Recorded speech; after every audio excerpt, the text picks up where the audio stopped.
On démarre tout de suite. Donc il n'est pas vraiment besoin aujourd'hui de présenter Food Pâtisserie, mais on va le faire quand même. Alors c'est un magazine d'abord, que tu as créé, mais vous êtes deux en réalité à avoir créé le magazine. Est-ce que tu peux nous en parler déjà? C'est une aventure éditoriale pour commencer, avant d'être ce qu'on sait aujourd'hui. Alors, bonjour déjà, c'est une aventure éditoriale, c'est une aventure de passionnés de food, donc de sucré et de salé. Et effectivement, donc Julie Mathieu, qui est la rédactrice en chef de Food Pâtisserie, du magazine à l'origine, et moi je suis l'éditrice de ce titre qu'on a lancé en 2013 et qui aujourd'hui rencontre depuis sa création un succès fou dans les kiosques. Donc oui, à l'origine, nous sommes éditeurs, journalistes, et on avait envie de parler des chefs, de la pâtisserie, de leur création, et surtout avec quelque chose qui est très important pour nous et qui est fondateur dans tout ce qu'on fait, qui est de rendre accessible la pâtisserie des grands chefs, donc au grand public. Ça, c'était le constat en 2013. En 2013, le constat, c'est qu'il n'y avait rien sur la pâtisserie en presse vraiment dédié à la pâtisserie. Il y avait énormément de livres en édition qui marchaient super bien. Il y avait des nouveaux formats télé. Il y avait des stars, entre guillemets, qui commençaient un petit peu à apparaître. Des stars qui commençaient à apparaître, en tout cas des chefs qui commençaient à être reconnus et à être comme mis... Michalak à l'époque, je crois, qui était l'un des premiers. Christophe Michalak, Christophe Adam, Cyril Lignac aussi le tout premier, parce que Cyril a un CAP pâtisserie à la base. C'est vrai. Donc c'est un pâtissier quand même de cœur. Et puis voilà, donc nous l'idée c'est vraiment de mettre en avant tous ces chefs, leurs créations et de façon assez moderne. Alors ça a été une audace à deux niveaux. Créer un titre de presse aujourd'hui, on sait que c'est extrêmement difficile. Sur une niche comme celle-ci, on a dû vous dire que vous étiez folle et que ça allait jamais marcher. Donc on a dû vous le dire 10 fois. Alors on nous a dit que c'était une niche. C'est vrai qu'au premier numéro, quand on a vendu près de 40 000 exemplaires, on s'est dit bon, c'est un gros chien dans la niche quand même, parce que c'était un succès dans les kiosques dès le premier numéro. Mais oui, il a fallu un peu de folie, mais de folie créatrice et néanmoins bien pensé à la base avec des super équipes pour nous accompagner dans cette aventure. Et maintenant, on en est au combienième numéro ? Là, on est au numéro 39. Alors moi, j'ai toujours un numéro d'avance, donc je crois que c'est le 38 qui vient de sortir en kiosque. Donc là, on travaille sur le 39. On est en train de boucler aujourd'hui même un hors-série aussi qu'on consacre tous les ans à un chef. Donc cette année, c'est Philippe Conticini. Donc on revient vraiment sur plus de 150 pages sur tout son parcours, etc. Donc c'est une belle aventure. C'est 6 numéros et 3 hors-série par an. Donc de près de 150 pages, ça fait quelques pages et quelques recettes tous les ans. Quoi. Alors, il n'y a pas que vous êtes passé de cette aventure éditoriale à la volonté de créer des pâtisseries. Mais pas n'importe quelle pâtisserie. Vous avez inventé un concept qui est la pâtisserie multimarque. C'est-à-dire que c'est un peu... Avant, il n'y avait que dans les baskets qu'on voyait ça. On avait des Nike, Adidas, etc. Vous vous êtes dit, on va faire du haut de gamme avec des chefs qui sont sélectionnés par nous. Donc, il y a la même démarche éditoriale que dans le magazine. Mais en revanche, on ne va pas faire une pâtisserie avec un seul pâtissier. On va mettre plusieurs pâtissiers ensemble. Est-ce que ça a été facile à faire et pourquoi vous l'avez fait? Alors, facile, non. Ça n'a pas été du tout facile. Mais c'était un peu la suite logique, en fait. C'est-à-dire que dans le magazine, on réunit beaucoup de chefs dont on présente les créations, avec lesquels on échange sur les parcours. Et l'idée, c'était de rendre ça encore plus accessible et réel. Donc, une des premières idées qu'on a eues dans les nombreuses qui venaient à nous était effectivement de créer un lieu dans lequel on pourrait trouver les pâtisseries de tous les plus grands chefs, mais également de pouvoir mettre en avant aussi toute la nouvelle génération des chefs qu'on découvrait nous et dont on parlait dans le magazine et que le grand public connaissait pas forcément. Donc c'est vraiment l'animation toujours de rendre accessible et de réunir dans un même lieu en fait les chefs un peu tutélaires, Pierre Hermé, Philippe Conticini, Christophe Michalak aussi, tous les grands chefs, mais aussi toute la génération montante. Dont Cédric Grolet. Ce qui est incroyable, c'est que bien avant Cédric Grolet et ses 4 heures d'attente, vous aviez déjà dans vos magasins, alors il y a un premier magasin qui a été ouvert en 2016 rue Montorgueil, un deuxième rue des Martyrs en 2018. Ouais. Bien avant Cédric Grolet, vous aviez des files d'attente dans la rue pour des magasins, pour de la pâtisserie, pour des dédicaces. Mais en même temps, les files d'attente, c'est parce que les gens venaient voir Cédric aussi. Oui, c'est ça. Mais pas que. Mais en l'occurrence, c'est vrai que les premiers gros phénomènes où il y a des gens qui venaient, qui faisaient la queue pendant 5 heures, c'était pour rencontrer les chefs, donc Cédric Grolet. Mais là, ce week-end, on avait Julien Alvarez du Bristol, qui est venu. On a fait une opération extraordinaire où on vendait toutes ses dernières créations. Et les gens, oui, font la queue 3 heures aujourd'hui pour venir acheter une pâtisserie dans nos boutiques. Et voilà. Et Julien, c'était un moment incroyable. Et même pour les chefs, hein, parce que se retrouver aussi au contact comme ça de passionnés, de public, de gourmands, c'est quelque chose d'hyper important pour eux. Alors, à titre personnel, pourquoi avoir été sur la pâtisserie? C'était un goût? C'était Ah oui. Toi, tu aimais la pâtisserie? Tu étais fan de pâtisserie? Oui, je confesse un goût, mais pour le sucré comme pour le salé, donc j'aurais eu beaucoup de mal à faire un choix. D'ailleurs, j'ai pas fait de choix parce qu'on a lancé Food Cuisine 2 ans après en magazine. D'accord, oui, vous avez lancé la déclinaison salée après. Ouais, donc on fait le salé, on fait le sucré, mais c'est vrai qu'après l'engouement sur le sucré est, moi, je dirais un peu différent, parce que c'est vraiment un public de passionnés. Il y a quand même une barrière sur le sucré quand on veut réaliser chez soi.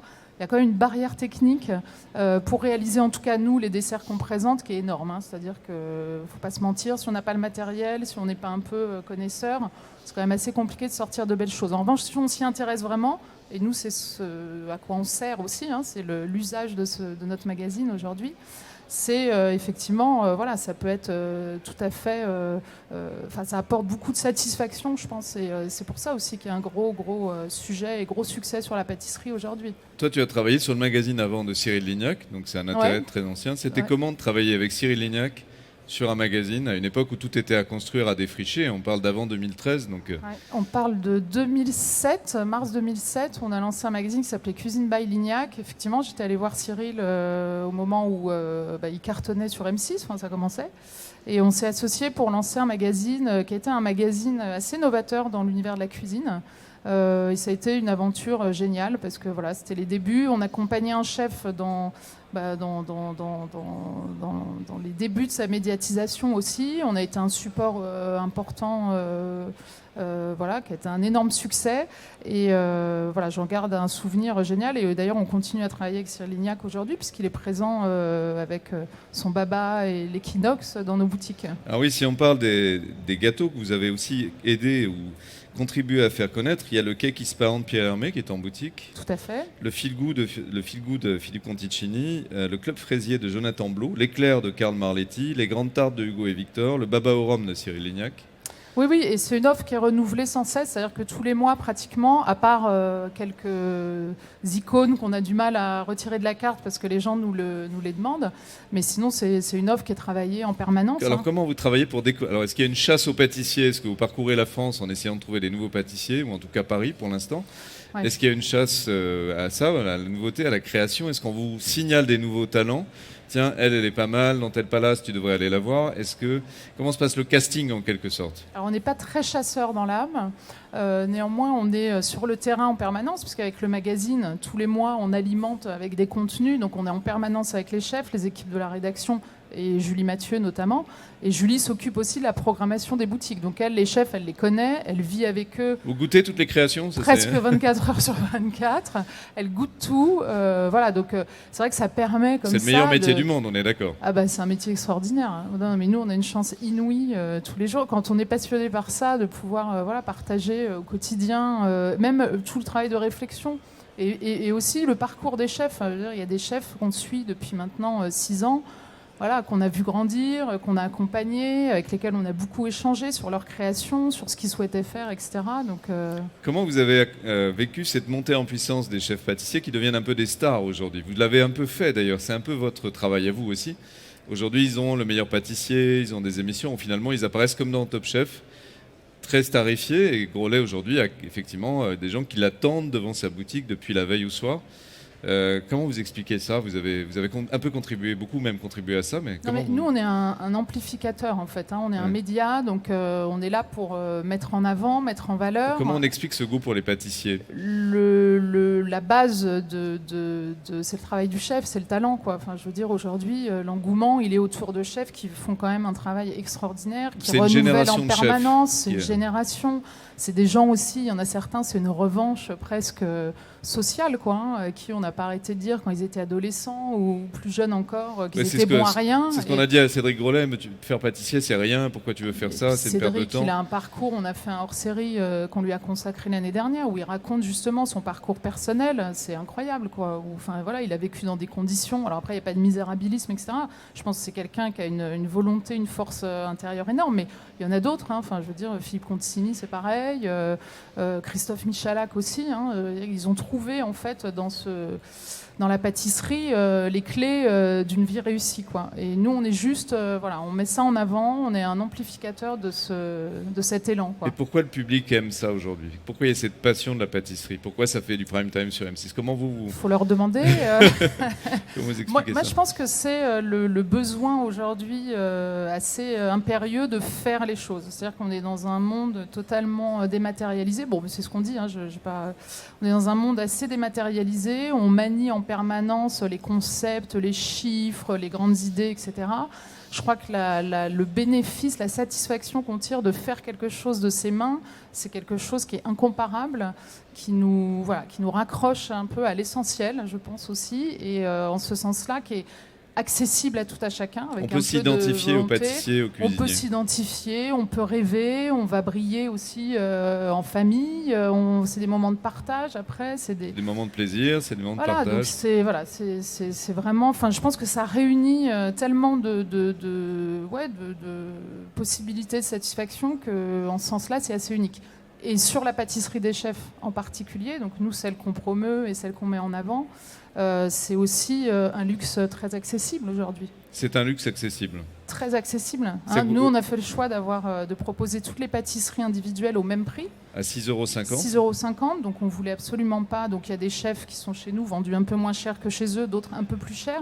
Mais pour nous, c'était important de traiter tout le monde à égalité, justement, les plus grands comme les plus arrivants, on va dire. Et surtout, de garder en tête qu'on reste sur du produit d'excellence, sur du luxe, mais il doit rester accessible. Oui, on doit pouvoir se l'offrir, même si c'est un effort. Voilà, tout le monde n'a pas, c'est ce qu'on a fait ce week-end avec le Bristol, hein, tout le monde ne va pas prendre un tea time au Bristol. C'est une expérience, et c'est quelque chose, c'est un investissement, c'est un budget. Nous, le fait de pouvoir proposer les pâtisseries de Julien dans nos boutiques, c'est une façon aussi de permettre à tout à chacun de venir goûter les créations d'un grand chef. C'est une façon pour le Bristol aussi de sortir des murs du Bristol pour communiquer avec un public nouveau, peut-être plus jeune. Quel est le public de food pâtisserie? C'est quoi l'image, le public, il est très varié, il est très large, c'est toutes les catégories. Je veux dire, aujourd'hui, on a fêté nos 500 000 followers sur Instagram. Je crois que c'est une des plus grosses communautés aujourd'hui sur la food. On voit que c'est une communauté super active parce que ce soit les événements en boutique, que ce soit les cours de cuisine qu'on fait, on organise des workshops, une dizaine par an, très exclusifs avec des chefs aussi. Bon, tout ça, c'est rempli... Vous avez 500 000 abonnés, 507 000 sur Instagram, 262 000 sur Facebook et sur Twitter 26 000. Twitter étant moins...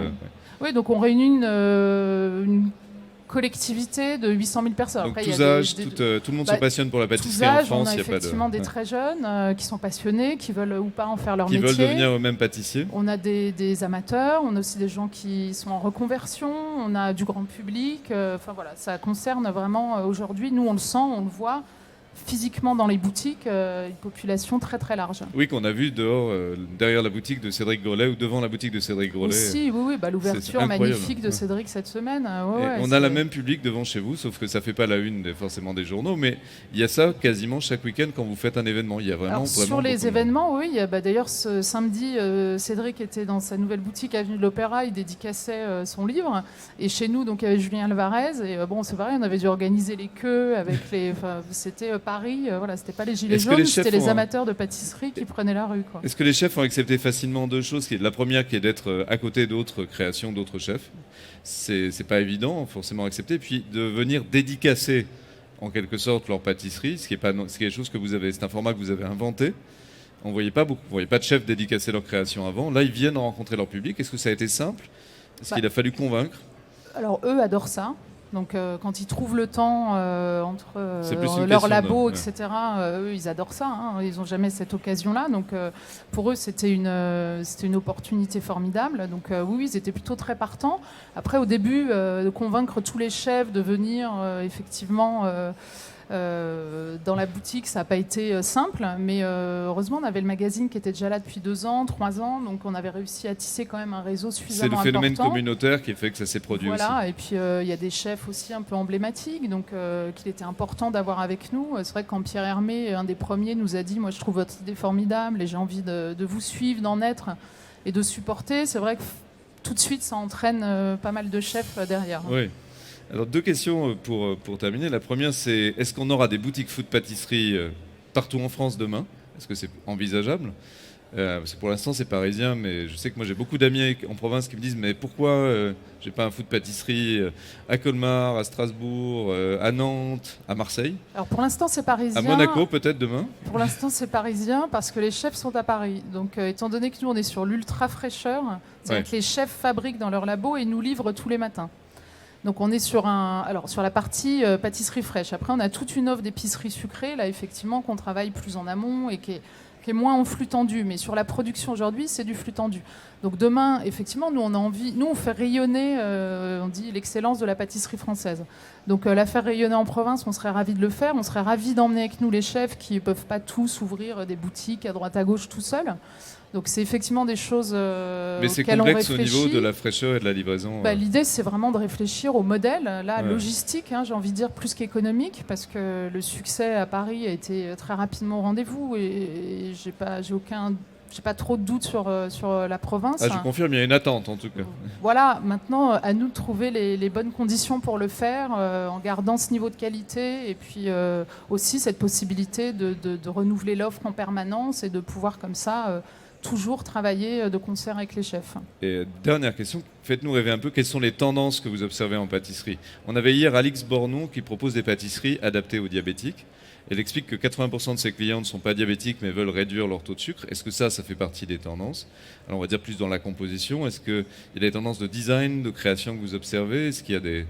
à quoi on peut s'attendre dans l'année à venir, on va dire, en matière de pâtisserie? Voilà, vous qui observez et qui voyez tout. Oui, mais... Je n'ai pas de talent divinatoire.